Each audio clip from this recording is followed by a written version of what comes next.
সাতক্ষীরা জেলার শ্যামনগর উপজেলার মুন্সিগঞ্জের শ্রফলকাটি মাধ্যমিক বিদ্যালয় মাঠে জাতীয়তাবাদী মহিলা দলের দ্বিবার্ষিক সম্মেলন 2025 অনুষ্ঠিত হয়েছে। চ্যানেল এইচ-এর স্টাফ রিপোর্টার আব্দুল ওয়াহাবের পাঠানো তথ্য ও ভিডিও চিত্রে বিস্তারিত।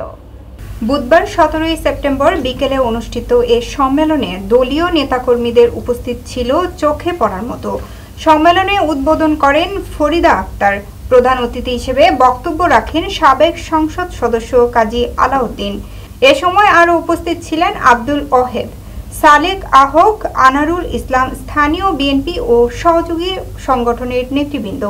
প্রধান অতিথির বক্তব্যে কাজী আলাউদ্দিন বলেন, শ্যামনগরে উন্নয়নে তিনি সব সময় কাজ করে যাচ্ছেন এবং জনগণের কল্যাণে নিজেকে নিবেদিত করেছেন।